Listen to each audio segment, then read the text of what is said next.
Shaw presents our Dean's Distinguished Lecture Series to provide opportunities for you, our students, our faculty, our alumni, and the wider BU and hospitality communities to hear from exemplary leaders from around the world. It's a chance to learn up close both the triumphs and challenges encountered through their personal journeys. The personal and professional are often very much intertwined because at the root, hospitality is about human interaction. It's my distinct pleasure to welcome and introduce Karambir Singh Kang, Area Director for the United States for Indian Hotels Company Ltd, previously known as Taj Hotels and Resorts, and of course, our own Dean Arun Upneja. Karambir has 30 years of experience with Taj Hotels spanning across geographies in India and the United States. You will soon hear more about Karambir's story today, including his deep sense of purpose and commitment to Taj Hotels. I'll also note an important Boston connection. Karambir was the general manager of the Taj Boston, now known as the Newberry, of course, the landmark hotel that overlooks the public garden. Please join me in a warm welcome and round of applause for Karambir Singh Kang. And now I will turn it over to Dean Upneja. Good morning, everyone, and Karambir, welcome to the School of Hospitality at Boston University. Thank you. Thank you, everyone, for joining us today, whether you are here in person or joining us on Zoom. I would like to extend a warm welcome to everyone, all our faculty and staff colleagues, all our industry colleagues, alumni, and students from all over the world. In particular, we have our friends from University of Jammu School of Hospitality and Tourism Management in India, L'École de Commerce ESGCI, Université Gustave Eiffel, and Université Paris Nanterre in France, and the College of Business and Entrepreneurship at Bethune Cookman University in Daytona Beach, Florida. And a special shout out to everyone joining us from the Institute of Hotel Management in Aurangabad, all the faculty and the students, over 100 the last time I counted. So everyone, welcome to today. A few weeks ago, I joined a WhatsApp group of former Taj employees. A week after I joined, another gentleman joined the group who had left the company in 1977. Now think about that. Joining a WhatsApp group for a company that you left 44 years ago. Full disclosure, I left in 1988, and I too, after 33 years, joined the same WhatsApp group. So what is it about this company, its culture, its people, that inspires such continuing loyalty, even decades after you've left it? So we're going to get to that in a few minutes. But when I came to Boston in 2013, as Professor Lance mentioned, Karambir was the GM of the Taj here. And one of my first calls was to call him up and to say hello and introduce myself. Even though our paths had not crossed at the Taj, but since I felt a sense of camaraderie and closeness, being a former Taj alum, that I felt compelled to call him. And so, Karambir, thank you for reciprocating my sentiment and reinforcing that we are all a part of this special community. So let's take a step back and talk about this hotel that does inspire so much of loyalty. It was built in 1903 in Mumbai, and it's synonymous with luxury and grandeur. It has so many firsts to its credit. It was the first electrified hotel in India. It had American fans and German elevators and so many other things. Harbor Bar is the first licensed bar in the city of Mumbai. It has license number 1. So there's so many other things that we can talk about. But so what are some of your favorite highlights from the Taj history, or what do you sort of have special meaning to at the Taj? Sure. Well, thank you, Arun, for inviting me here. And thank you, all of you, those who've braved and slipped and slid their way today here. Thank you. And of course, thanks to a whole lot of you who are watching behind screens and hopefully having a hot cup of coffee. So yes, we share, just in common that you have worked for the Taj, and I still continue to do so. It's been 30 years, first job right out of college. And I can say that with a lot of sense of pride, that those 30 years have kind of just gone like this. It's been amazing. It's been a fantastic journey with a fantastic company. More so because, first let's talk about what makes it special. So this whole story started with one hotel. In 1903 it was built, Taj in Mumbai. And many firsts, it had Turkish hammam, and it over the years has seen all the kings and queens stay there, rock stars right from the Beatles to the Rolling Stones, who I was there when they came, to Tina Turner, to Madonna, name anyone who comes to India, any CEO, global CEO comes to India, anybody of stature, that's their place of choice.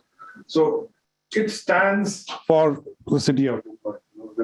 It's a symbol for the city of Mumbai, and now more so it's a symbol of resilience of Mumbai, of India, and of the people in that region. So to me, I think what's special is in 1903, imagine, it's India, we were ruled by the British. We were second-class citizens in our own country. Of course, legend has it that our founder, Mr. Jamshedji Tata, built the hotel because at the very same spot there was a club, a British club, and where there was a sign, dogs and Indians not allowed. And he said, okay, at this very spot, I will build a hotel, the best in the world, where everyone is welcome. So I think to build a world-class hotel and a service in 1903, which was the best in the world, I think to me nothing, and which welcomed, which did not discriminate. I think to me that is more powerful than any other first for the Taj. So it all starts from there. Fantastic. It's an amazing property, and I hope and wish that everyone gets a chance to go to India, visit it, and hopefully get to stay in it. So you started talking about your career. So let's continue with that. This was your first job out of college. So how did you find your way into the Taj? I mean, you had, a business education, and this is not really something that's on the top of everyone's mind. So for me, it was, I would say I'm an accidental hotelier.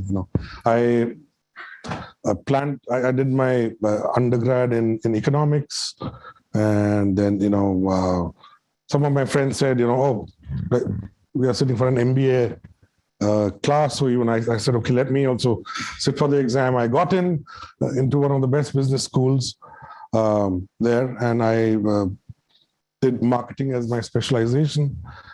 And we had people coming from banks and Hindustan Levers and all big companies, FMCG. Most of my friends went there, but I had a senior who was from my, who was in the Taj, and once he came and lectured, and he spoke about, the kind of people he met, the kind of places he would, the restaurants he would eat at, and the kind of environment that he was in. And at that age, I said, wow, that looks good. Maybe I should. So I applied to the Taj, and I got in. And I got in sales and marketing. I started off in Delhi. Then the hotel company was around 30, 40 hotels at that time. Each one of them, some of the best located hotels in that city. So I joined in Delhi in 91. Okay. And that's where my journey started. So I did various roles. Every 2-3 years, I would, get to do something different. For example, we launched a club floor, the Taj Club. So we've launched it first at the Taj Palace, and I was kind of the product in charge of that, helping do that. Then we had a kind of a loyalty program we wanted to start just for people who book. So I kind of started that. So there was a lot of learning, and every 2-3 years there was a different change. I would keep getting something different to do. So that kind of kept me energized and moving in my initial years. Very good. And then what cities did you work in? I started in Delhi. Then we opened a hotel in a beautiful town called Lucknow. Lucknow is a very historical city in a state called Uttar Pradesh. That was the Taj Mahal Hotel, Lucknow. The claim to fame is that hotel has, almost, it has more marble than any other hotel or most of the monuments built. So it's a beautiful hotel, built there, known for its location, at that time, Lucknow is known for food. So we had some amazing restaurants there. We had amazing chefs there. So I moved to Lucknow, helped launch that property. Then I moved to, this is an interesting story. So I had some amazing bosses. One of my bosses was a lady called Camellia Punjabi. She's a legend in the industry, still is. Of course, she retired. And now she runs some amazing restaurants in London. Amaya, Chutney Mary, I don't know, some of you may have been there, would know. So I went to see her in Bombay. I was on a visit and I was still in Lucknow. And I told her, look, you sent me to Lucknow and, she gave me a whole brief. I wanted to do this. So I said, look, it's been a year and a half and I've done what you wanted me to do. So she said, okay, Bombay needs help. Tell your wife to courier your clothes. Oh my God. And you help out in Bombay. So suddenly I was in Bombay. I did that. And for 2 years I was there, helping out. So I'm just saying that was the kind of culture there, that you would, if you were needed, you just said, yes, I'm there. And you did that. We took over a hotel the Regent Hotel in Mumbai. Now it's called the Land's End Hotel. So very beautiful hotel, the second largest property of the Taj. And when we just took it over, I remember my boss, Ajoy Mishra, then I was in sales and marketing. I used to head Delhi. So he said, we are taking over this hotel, take a flight tomorrow and come. And I landed up the next day. I never went back to Delhi after that. So that's been the kind of journey that's been with the Taj. And then since I loved the industry a lot, I thought, okay, sales and marketing is great. I headed the whole Taj luxury brand in sales and marketing for a while. But if you really love the industry, I think you need to get your hands dirty. You need to be in operations, even if it's for a short while. I would highly recommend, do a stint in operations, because without that, you will never understand the business. You will never have the empathy and the kind of hard work that our colleagues in operations put. It is amazing. Hats off. It is selfless work. It comes from within.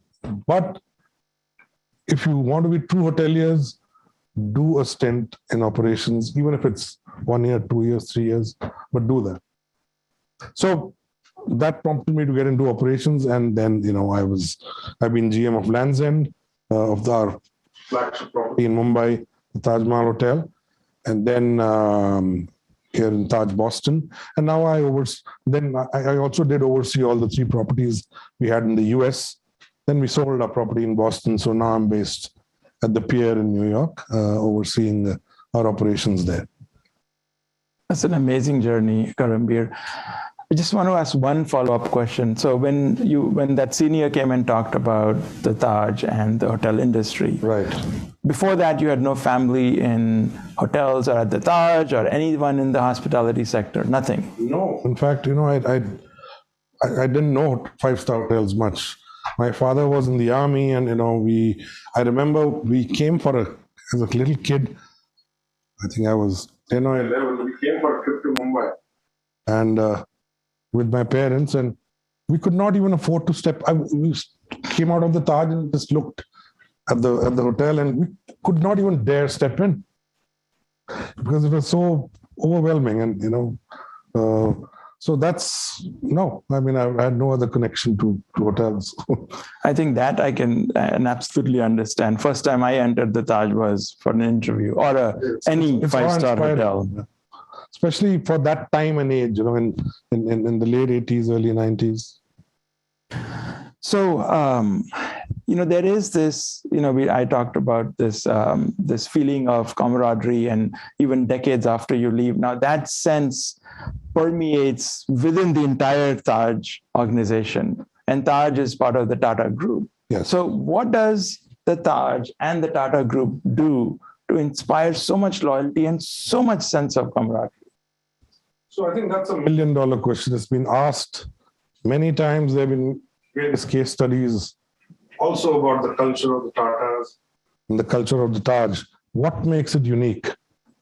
So, there is no perfect answer, but I can only give you what my sense is being there. So right now, the Tata Group is over $100 billion, right from hotels to Jaguar Land Rover to TCS to 8 o'clock coffee to, Tetley tea. It's across 80, 90 verticals. Tata Group employs over 750,000 people worldwide. But if you ask any person who works there, what is the one feeling that you feel universally? The answer will be pride. I think we have a Tata employee here, Taj. Yeah? So why is that? It's simply because I think as a company, if you look at the purpose statement of the Tata Group, the purpose is not just to make profits. I think the purpose is a higher goal. The purpose is to give back to society. The purpose is to serve the nation. The purpose is, if you were to look at the history of the Tatas, it's not owned by one person. It's not who's the richest guy. It's actually owned by a series of charitable trusts, which then have a holding in all these Tata companies. So therefore, whatever work you do, it's actually going back to society in various ways. So it could be, fighting cancer. We have 2 cancer hospitals in India that we run, where people who need are actually taken care of by that. We run institutes. We run the Tatas. They like to do, but they don't like to talk a lot about it. That's the way it is. So if you work for a company that, and again, there's something called the Tata Code of Conduct, where all of us sign that, and we believe in it. And it's not that we, it's some slogan put at the back. It's your leaders actually walk the talk. So there have been various instances where, it's very difficult doing business in a straight way in an emerging economy like India. But we've kind of decided that as a company, we will not pay bribes. We will not do things the wrong way. We will always, choose the right path. Even if there's a dilemma, we know what to do.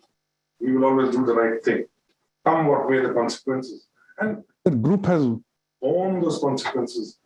In his, if you look back in history, there have been millions left on the table, but we will not do business the wrong way.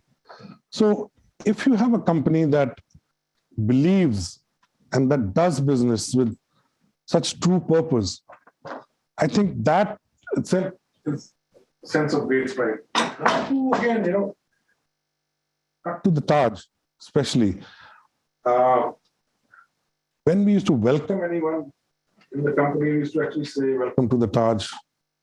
We say, welcome to the Taj family.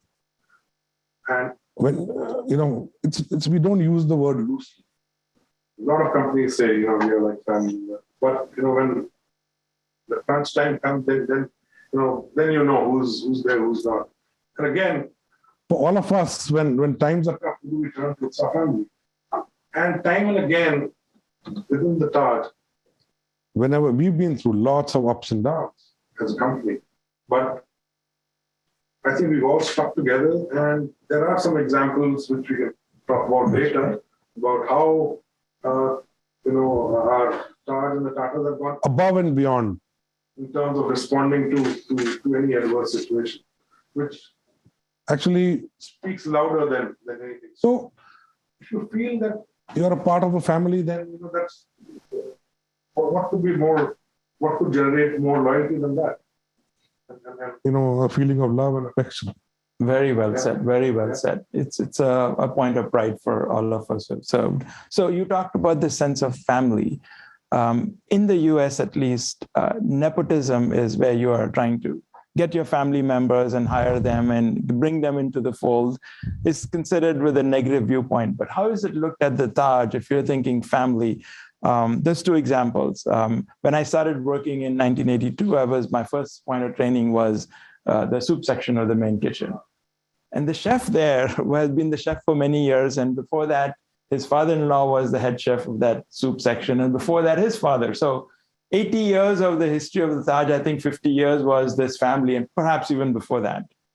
Then I worked with the Chaskar brothers, and I was working with one of them, and there were many of them. So how does the Taj look on family and legacy? Okay, my family's worked in the past. I think both within the Taj and within the Tata Group, there are generations of people who worked there. And when kids see their parents, parents talk. They talk about where they work. You listen to them. And they listen to what great bosses you have, what great leaders you have. J.R.D. Tata, Ratan Tata, or now, our present chairman, Chandra. They talk. And I think and it's been a part of a culture that we would rather help out and rather give opportunities to people who we know, people who've been loyal to us, people whose values, who've kind of proven their values to us, and I'm sure their family members would share similar values. So, we see nothing wrong with it. Yeah. So we've been talking about the staff in terms of the feeling of family. Now, when you have staff that think that they are part of the family, they are respected in the company, they are well taken care of. So then in turn, we are hoping that they'll take care of the customers that are coming in. So we have this Sanskrit phrase in India called Atithi Devo Bhav, which means guest is God, which is integral to the ethos of the Taj. So I'll give you a couple of very quick examples, which is Taj has room service, like all other big luxury hotels. But we also have had at that time 8 to 10 food and beverage outlets, restaurants, bars, cake shops, and stuff like that. So you could order anything from any restaurant 24/7 and the room service would deliver. Shamiana, the 24-hour coffee shop, you could go at 7 in the morning and order a well-done steak. Or you can go at 7:30 and say, I want a breakfast, omelets and coffee and hot chocolate or whatever your heart desires, and you would be served. So this deep-set care of the guest was especially apparent from the Taj during the pandemic. You took care of everyone. So can you help us understand what is it that Taj did to take care of its people, the family, the employees, the staff, the customers, and the wider community? Well, I think our industry has been at the forefront and borne the brunt of the pandemic. Us, the cruise lines, the airlines, it's been decimated. From 100, you went to 0. And it's been going on for the last 2 years. Of course, there's been some recovery and, new variants keep coming up. But I think we've shown our resilience, especially when it came in 2020 when the first 6 months, which were very tough. A lot of hotels were shut. I can tell you in India, not a single person was let go, unlike here, where people were just let go who've been with you for 20, 30, 40 years. That is one. So we took care of the staff.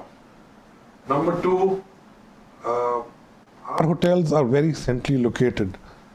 We also, and our restaurants were empty. But our chefs were sitting. There were kitchens, but no one to serve. Restaurants were shut; they were not allowed. We also ran in India we run the largest air catering company with Singapore Airlines. There again, no airlines capacity was shut. So meals were being made, and Taj has donated over 1 million meals to frontline workers during that time who who did not have any place to go to and get meals. So over 1 million meals were donated India-wide for frontline workers. Frontline workers sometimes had to travel home. Where they lived very far. And hospitals that were close by, we actually gave away, I think, over 10,000 room nights free for them to come and stay at our hotel, so that they could come, wash and change, go back, do the hard work towards saving lives. And that's just a company like us, which was badly hit. But in spite of that, all this was done. In fact, our senior management took a salary cut, and whatever the cut was, that was put in a fund, which kind of helped some other of our colleagues who were needy at that time. So, I mean, this kind of just came voluntarily, quickly. So, like this, I mean, there are various examples in any university that Taj and the Tatas would, stand up to it and contribute without any hesitancy. So is this organic from within the Taj, or does it stem also from the very top?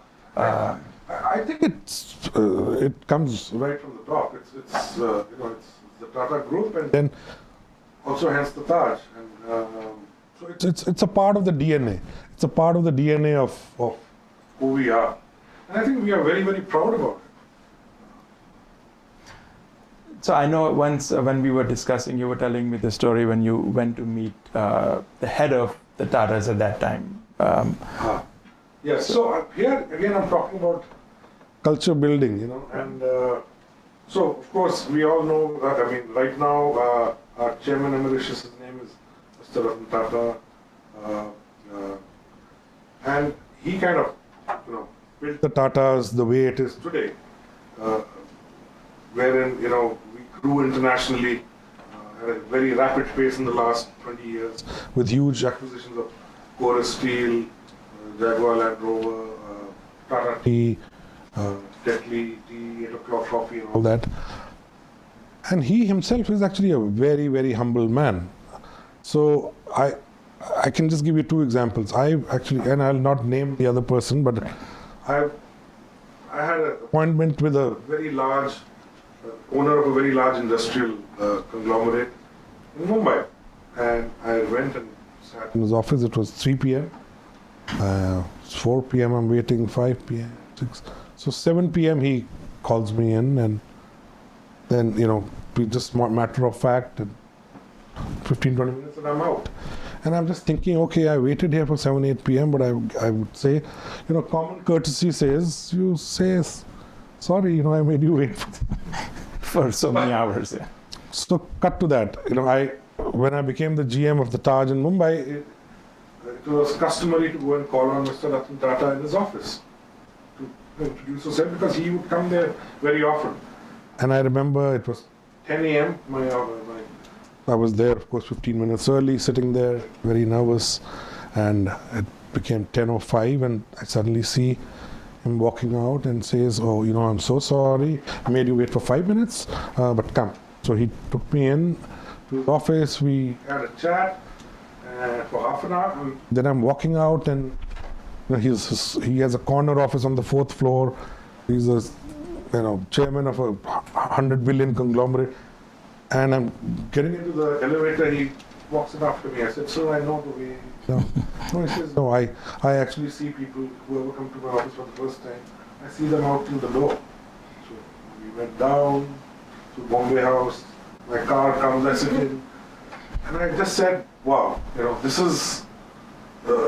I mean, that's incredible. That's innate in him. I mean, there's another example. It's a little funny and embarrassing for me, but I thought I'll share with you. I was the GM of the largest hotel in India, and I was flying to Delhi for work.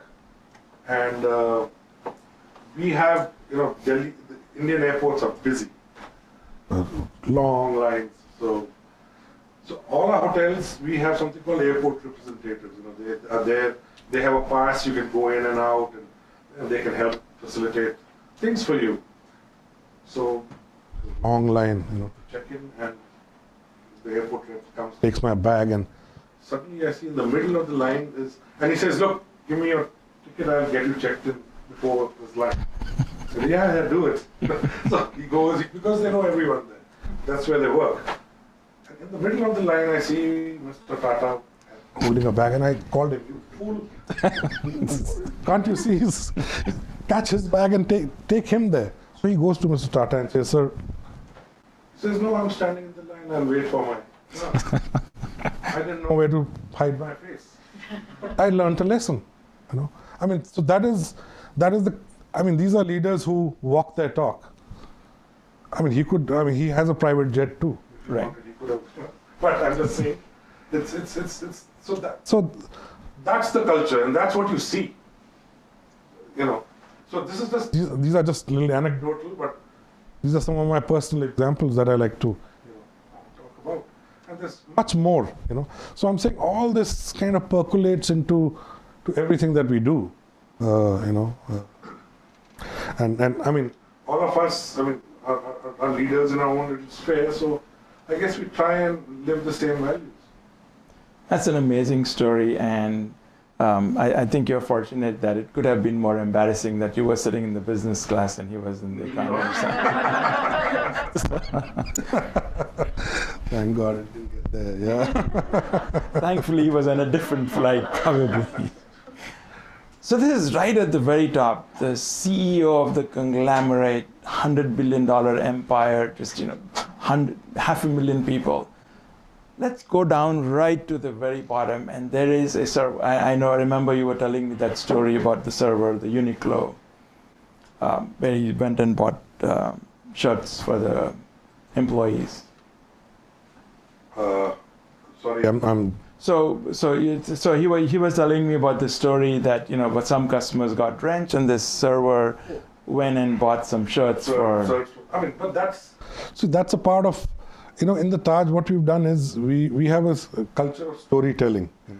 We call, if anyone goes above and beyond, we tell that story, we share that story, and each year we collect some of the best stories, and the top 3 stories are actually read out in a forum, and it's shared all across the company, and we call them guest engagement stories. And I think that's a very powerful way to build a culture of you know. If somebody goes above and beyond, share it, celebrate it, share it across, you know, the system, because those stories themselves are very, very inspiring. So, you know, and there are countless stories like this every day. Right. And so, right from the top to the bottom, entire hierarchy, everyone is motivated by this this desire to excel and to serve. That's fantastic. So I want to return back to this Atithi Devo Bhav, guest is God. As Professor Lance pointed out at the beginning, a cornerstone of our educational philosophy here in our school is that hospitality at its very core is not just about providing services in a hotel or a restaurant. It's about human interaction. It is about taking care of another person. And in the hospitality context, that other person most likely is a stranger. So in our introduction to hospitality course, the first course that all our students take, we talk about this concept, this Greek concept of philoxenia, which means love of the stranger. And there is an unspoken agreement in the hotel industry that when you walk through our doors, we are going to take care of you. So I'm going to turn to November 26, 2008, the terrorist attack on the Taj, where you were the general manager at the time. I know it's very difficult and a tragic event to think about for all of us, particularly for you.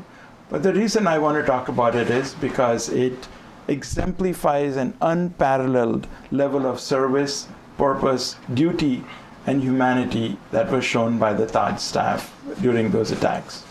So you were the general manager. Were you at the hotel or were you somewhere else? No, I was not at the hotel. At that time, I was at our sister hotel, the Land's End. There was an event happening there. And that's when I got a call, you know, saying that I think there were some shots fired in the lobby. And so I said, okay, I immediately left. And then on the way back, But in those 35, 40 minutes, by the time I reached, 4 terrorists had entered the hotel, 2 from the back entrance, 2 from the lobby. They were lobbing grenades, they had AK-47s, they had RDX, they were shooting anyone at sight. So by then they had already, done a whole lot of damage. But the fortunate part, and I think, is that that evening we had 1,500 people in the hotel. It was a very busy night. We had a full house. We had over 600 rooms. 70-80% occupancy. We had huge banqueting events happening. So people were there. We had 8 or 9 restaurants, all full. And in this, 4 people walk in with the aim of killing as many people as you can. Of course, the whole event happened. It took us and the authorities and nearly 3 days to clear out and sanitize the hotel. And get neutralize the terrorists. And in that time, I think we had around 36 casualties in the hotel. They could have killed hundreds. They could have killed actually over 1,000 had they been successful. But the reason why the casualty count was so low is the staff of the hotel. Not a single person ran. Not one staff member ran. All they did was they saved the guests. Some of them came in front and took bullets. Some of our chefs. That's an unparalleled story. That's why there are cases about it. And again, the reason is they ask why did people not run away? So my answer to that is, when somebody attacks your family, what do you do? If somebody attacks your house, what do? You defend it. So that's the explanation. So therein lies the culture. That's my explanation. Right. So that is what happened. There are numerous stories. There have been movies made and all that, but they're all based on a very real incident where not one staff member ran. They all helped save guests. They saved over 1,400, 1,500 lives that day. And it's not common. Yeah, and what is...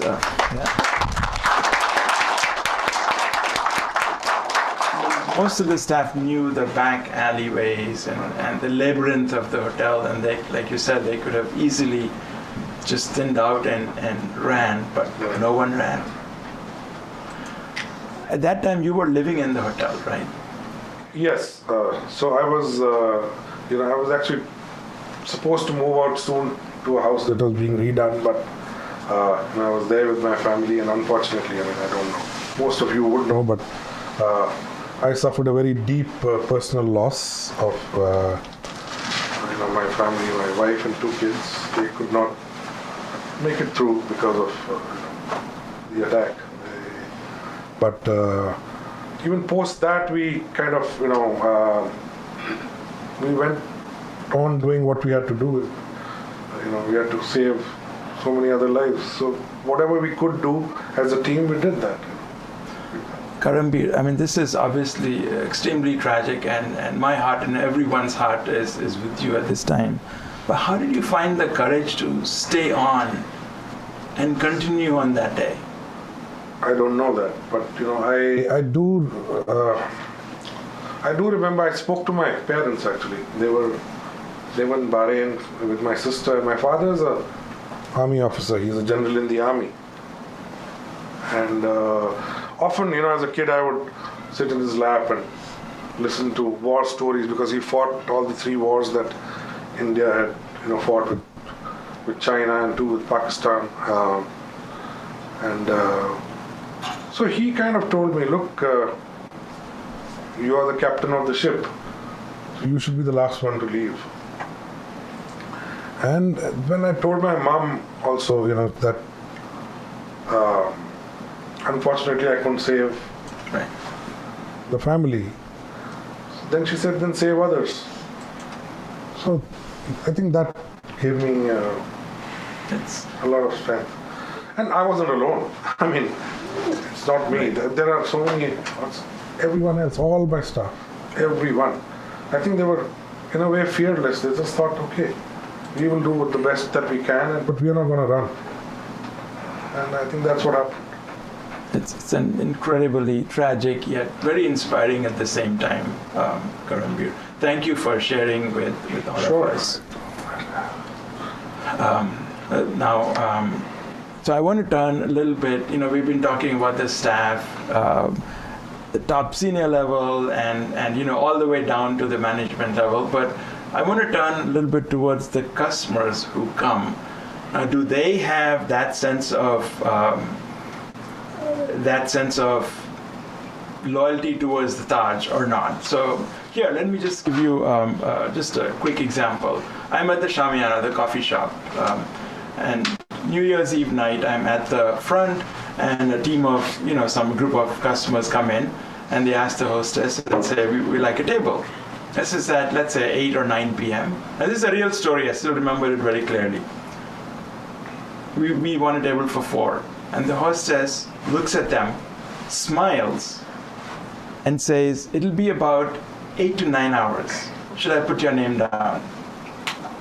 Without batting an eyelid, the customer looks at her and says, yes, please. And when our table is ready, please call out our name. We'll be hanging out in the lobby. So what is it about Taj that inspires so much loyalty? I mean, we've heard from you about the employees, the sense of family, the camaraderie, right from the very top. But even the guests feel that same sense of awe and that sense of... I think so, because I think it's each hotel company, when you talk about what's the experience you want to give, what you want to do, they all want to be authentic.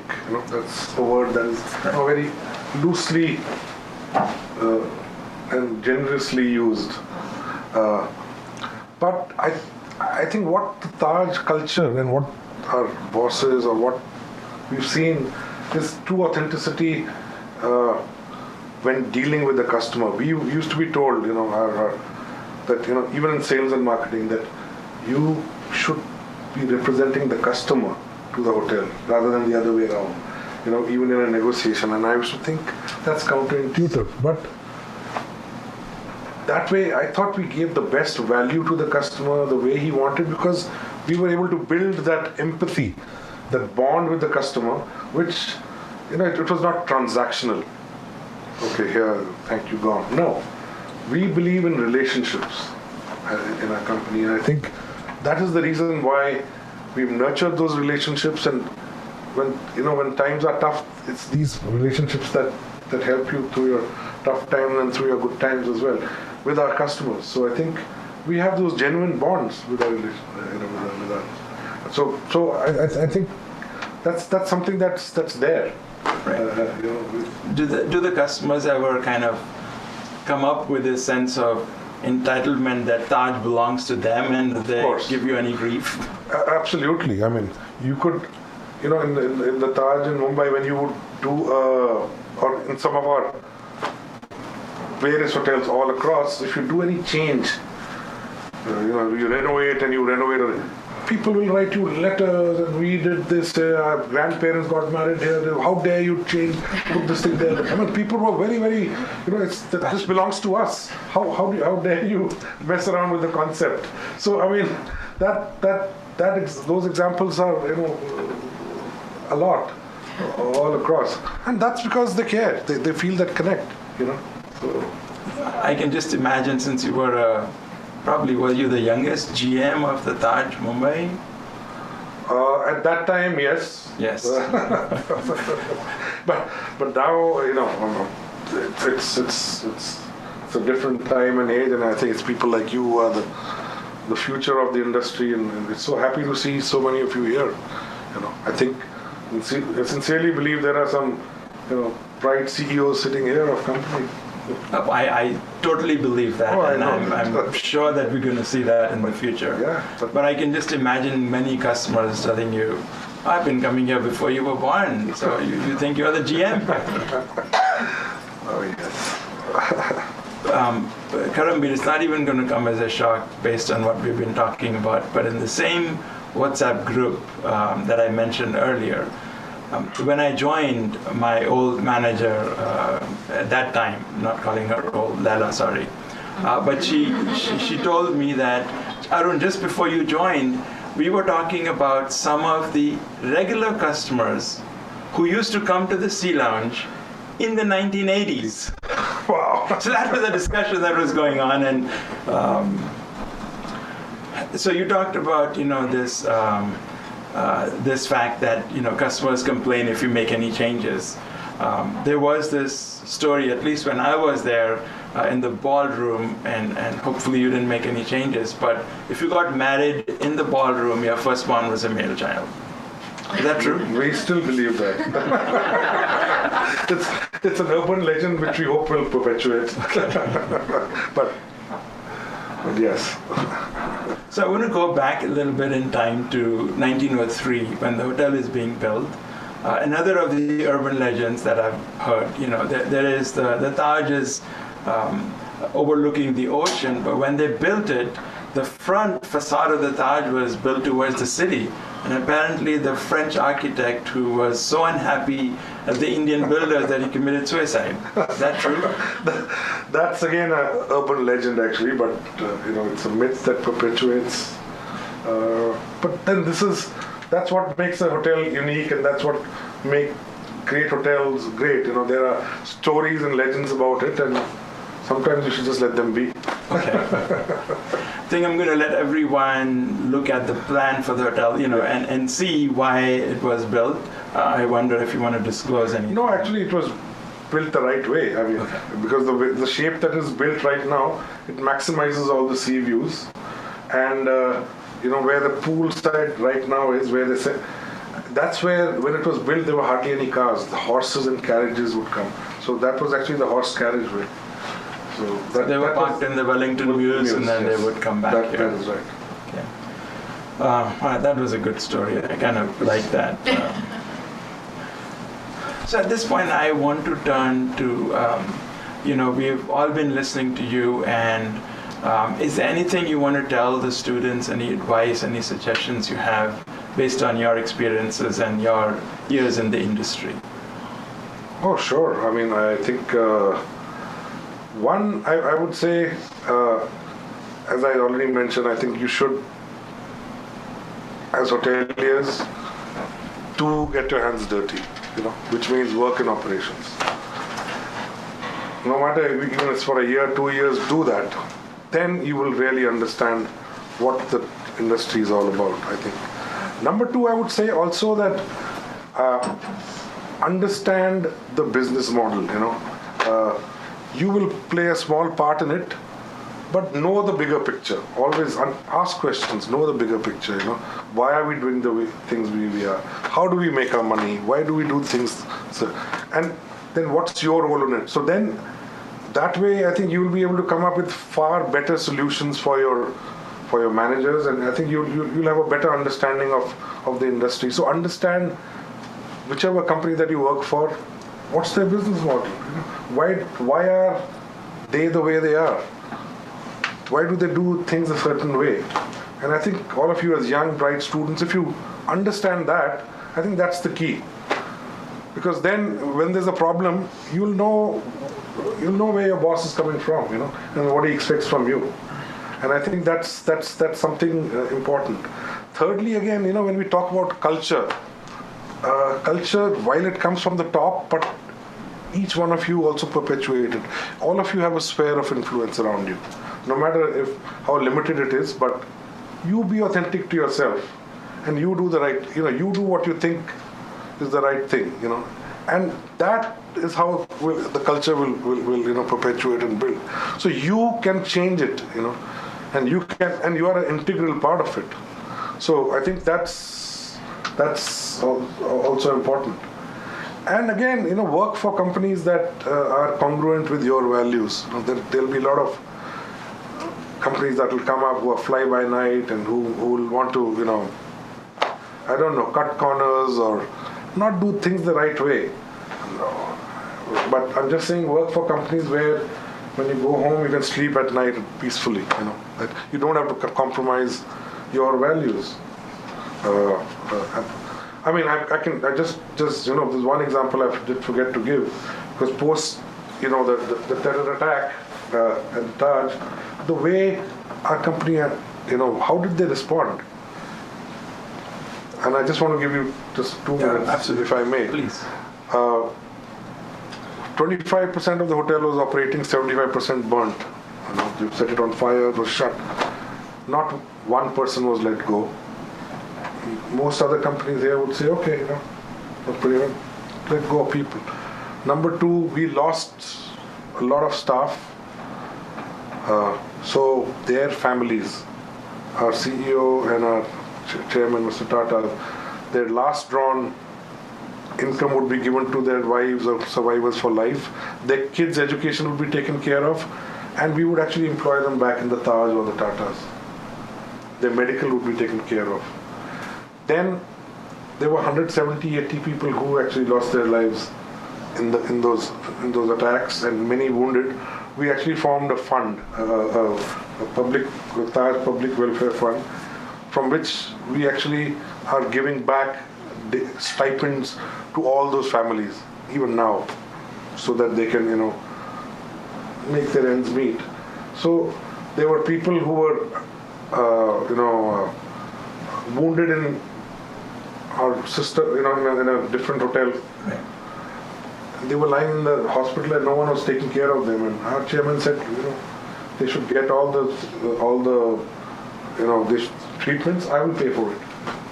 So I'm just saying that so these are true acts. These are things that speak louder than words. So I'm just saying, work for companies like these, similar to them. So that being said, a few other thoughts, and which I think I would like to share with you is that about life happens. It will happen. And all of us at any given time. I mean, there won't be a single person here who's not experienced loss, of a loved one. So it's a reality. It'll happen. But it's how you deal with it. So all I'm saying is that if life takes from you, you have the choice to take back. So exercise that choice. Take back in whatever measure that you can. And when again things are down, I think you should look within. Find the hero within you. It's somewhere. You are far more stronger than you think you are. Look, when it just comes, the strength will come. Look within first, and of course there'll be helping hands around you. Take those, grab those, but first look within you. Don't look outside. Look within you. You'll find immense power and immense strength within you because it's there. You don't see it. So all of us will come. There will be times like that, but that's what I feel. That's what I think. That's what you should do. Just some thoughts. Karambir, thank you so much. I think